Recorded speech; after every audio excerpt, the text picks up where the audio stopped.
don't remember where I was. I realized life was a game.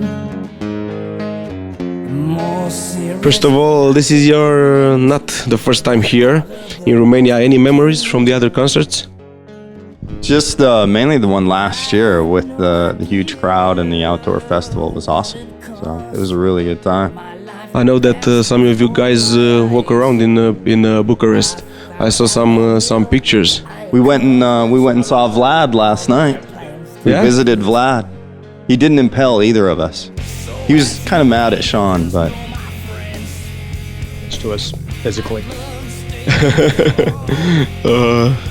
Okay, first of all, tell me please, what is the story behind the new album? What is this Super Collider? That's a good question. What do you think about that? well, I kind of think of it as really kind of peering into Dave's influences. Really seeing what really influenced him on the guitar and musically, and him shedding some light on that. So that's kind of the way I view it. You want to elaborate, Shawn?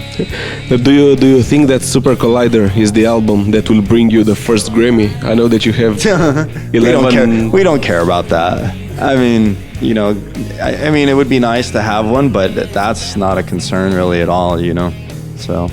Okay, this is a great year for Megadeth. Now you are in Europe, then you'll go in America with Gigant Tour, then the tour with Maiden, and in the end with Black Sabbath. Was this prepared for a long time, or is it just a very, very good year? Obviously, it's a really good year. I mean, obviously, it's been in the planning stages for a while, and we're thrilled to be part of so many tours. We have our own Gigant Tour we're doing, as you said, and for me personally, Megadeth has played with Iron Maiden in the past. I have not, so for me, this is a really cool thing. Same thing with Sabbath with Ozzy. I mean, it's kind of hard to beat that, you know what I mean? So it's going to be a really good year for us. The record comes out June 4th, so a lot of great things that are coming up for us. So we're excited. You are a huge brand in music industry. Have you ever thought about, pick some young bands and take them with you, like some protege or this kind of thrash stuff? Bands? I mean, you know what? We've taken a lot of young bands out, obviously, over the years who've gone to great success. I mean, Alice in Chains, Stone Temple Pilots. I mean, just Pantera came up with us at the beginning. That's before my time, but that's not a new thing that we've done. And we try to, we've taken a lot of young bands out in recent years as well. Evil, great band from the UK, great thrash band, young kids. We had them out with us for Gigant Tour UK, actually. It was very successful as well. So we're not constantly on the lookout for it all the time, but if a situation comes up where we can do it, we usually do. So, but there's a lot of great bands out there. It's hard to choose just one for a tour, And that's another thing about having Gigant Tours we're taking a young band out called Death Division, brand new band. The drummer's a friend of mine, Tim Young, a great drummer and stuff. So that to me is an exciting thing as well. I mean, who knows what can happen to that band? It's something that can totally blow up. But we're willing to give a band like that an opportunity like that, and I think that's a great thing. As well as having Zach out with us with Black Label and stuff. So, we do it when we can, but it just depends on the situation. Okay, what do you think of the audience at concerts now compared to the audience of the rock concerts, I don't know, years ago? Well, the 80s, obviously, going back to when Killing first came out, when the thrashing started in the early 80s, I mean, that was a new thing. That was the most violent music on the planet at the time. And the fans and the bands reacted as such. It was, slam dancing, stage diving, all that. That was all a new and organic thing. It was a really exciting thing to watch and be a part of. It's different now because it's been done. It's been done for over 30 years in terms of thrash and that kind of stuff.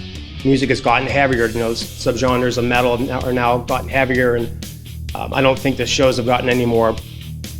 The crowds are any more passionate than what we had back in the early 80s. So, I mean, I think the fans are every bit as passionate, but the only difference is, to me, is it's not new. It's been done. You know what I mean? Back then, it was a new thing. I remember so many great memories of seeing my first thrash concert stuff. It was a very exciting thing, you know what I mean? Because it was so new, and I didn't know people would react like that. So, you know what I mean? I think the cool thing is that there's so many young fans that are getting into thrash. So many young bands like Municipal Waste and, Inner Fire and stuff. You see all those young up-and-comers, and it's almost like it's been reinvented in a way. And it may be, we may have been there, done that, but for them, it's their first time. So actually, this is my next question. You are a classic band. Megadeth is a classic band. What is the relation between Megadeth and the young music listeners? Well, I hope it's a good one.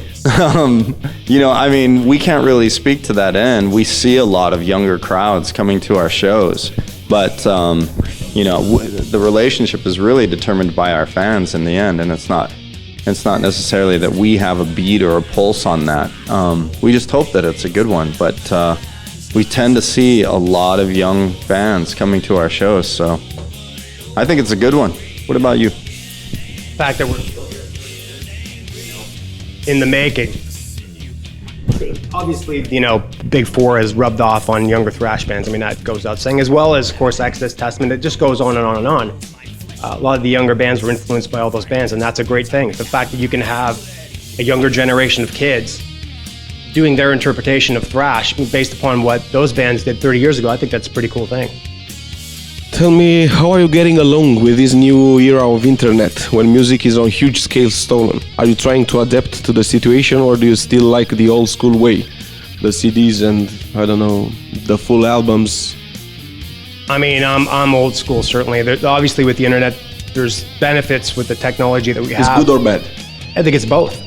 I think with internet piracy is a very bad thing. But the fact that any band, you can release a piece of music on the internet, and the whole world can hear it. That was something that wasn't available when we were younger. So that's a good thing. You know what I mean? It's like anything else in the world. There's good and bad. I prefer the old school, to be honest.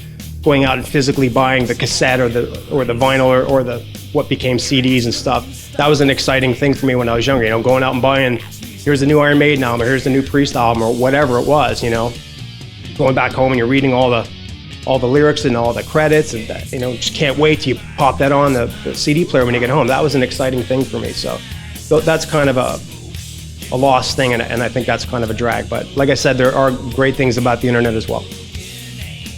If you have to choose one Megadeth album, but only one Megadeth album, the one, with the biggest Megadeth DNA, for the young generation, if you want to convince the new public, what is this album? Name it, one album. That's a hard one. For me, it always comes back to the CD that got me into Megadeth in the first place, which is Rust in Peace. And I think for you it was, what was your? Peace House. So those are the two that kind of got us into it in the first place. I think in the end we're hoping that we can leave a little bit of legacy of our own at the same time. So this is our last question. Do you think someone will be able to take over from Megadeth, Priest, Maiden, Scorpions? A lot of bands are retiring, and this is a very painful moment for the rock industry. Do you see a silver lining? I think there will always be thrash, metal, that kind of music. It's just, how will it exist in society with the way that music is transferred now? And the fact that the individual, some kid in his bedroom can actually record his own songs and load them up to iTunes and have them for download. I don't know that they'll ever be that huge, big, iconic, band maybe in the future. That's the only thing that worries me. But at the same time, I think it gives more power to the individual to be able to create and get their music out there to be heard. But there are a lot of individuals, and so I think that's the thing, is setting yourself apart from everybody else.